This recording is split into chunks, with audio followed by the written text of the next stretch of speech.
ಹಬ್ಬಗಳ ಆಚರಣೆ ಸಮಿತಿ ವತಿಯಿಂದ ಹಮ್ಮಿಕೊಂಡಿದ್ದ ಗೌತಮ ಬುದ್ಧನ ಜಯಂತಿ ಕಾರ್ಯಕ್ರಮವನ್ನು ತಾಲೂಕ್ ಪಂಚಾಯಿತಿ ಆವರಣದಲ್ಲಿ ಬುದ್ಧನ ಭಾವಚಿತ್ರಕ್ಕೆ ಪುಷ್ಪ ನಮನ ಸಲ್ಲಿಸುವುದರ ಮೂಲಕ ಆಚರಣೆ ಮಾಡಲಾಯಿತು. ನಂತರ ಮಾತನಾಡಿದ ಶಾಸಕರು, ವೈಭೋಗದ ಜೀವನವನ್ನು ತ್ಯಜಿಸಿ ಜ್ಞಾನ ಸಂಪಾದಿಸಿ ತನ್ನ ತತ್ವ ಸಿದ್ಧಾಂತಗಳ ಮೂಲಕ ಸಮಾಜ ಬದಲಾವಣೆ ತರುವಲ್ಲಿ ಬುದ್ಧ ಅಗ್ರಗಣ್ಯ.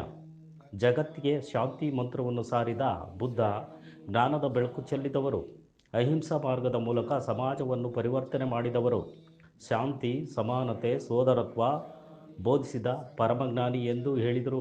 ಈ ಸಂದರ್ಭದಲ್ಲಿ ಮೈತ್ರಿ ದ್ಯಾಮಣ್ಣ ಬುದ್ಧನ ಜೀವನ ಚರಿತ್ರೆ ಬಗ್ಗೆ ಮಾತನಾಡಿದರು. ಈ ಸಂದರ್ಭದಲ್ಲಿ ತಹಶೀಲ್ದಾರ್ ರೆಹನ್ ಬಾಷಾ, ಯುವ ಶಶಿಧರ್, ನಗರಸಭೆ ಅಧ್ಯಕ್ಷರಾದ ಶ್ರೀಮತಿ ಮಂಜುಳಾ ಪ್ರಸನ್ನಕುಮಾರ್, ಉಪಾಧ್ಯಕ್ಷರಾದ ಶ್ರೀಮತಿ ಕವಿತಾ ಬೋರಯ್ಯ, ಗ್ಯಾರಂಟಿ ಸಮಿತಿ ಅಧ್ಯಕ್ಷರಾದ ಗದ್ದಿಗೆ ತಿಪ್ಪೇಸ್ವಾಮಿ, ರಮೇಶ್, ಸುರೇಶ್ ಕುಮಾರ್ ಹಾಗೂ ಅಧಿಕಾರಿಗಳು ಹಾಗೂ ಸಾರ್ವಜನಿಕರು ಇತರರು ಭಾಗವಹಿಸಿದ್ದರು.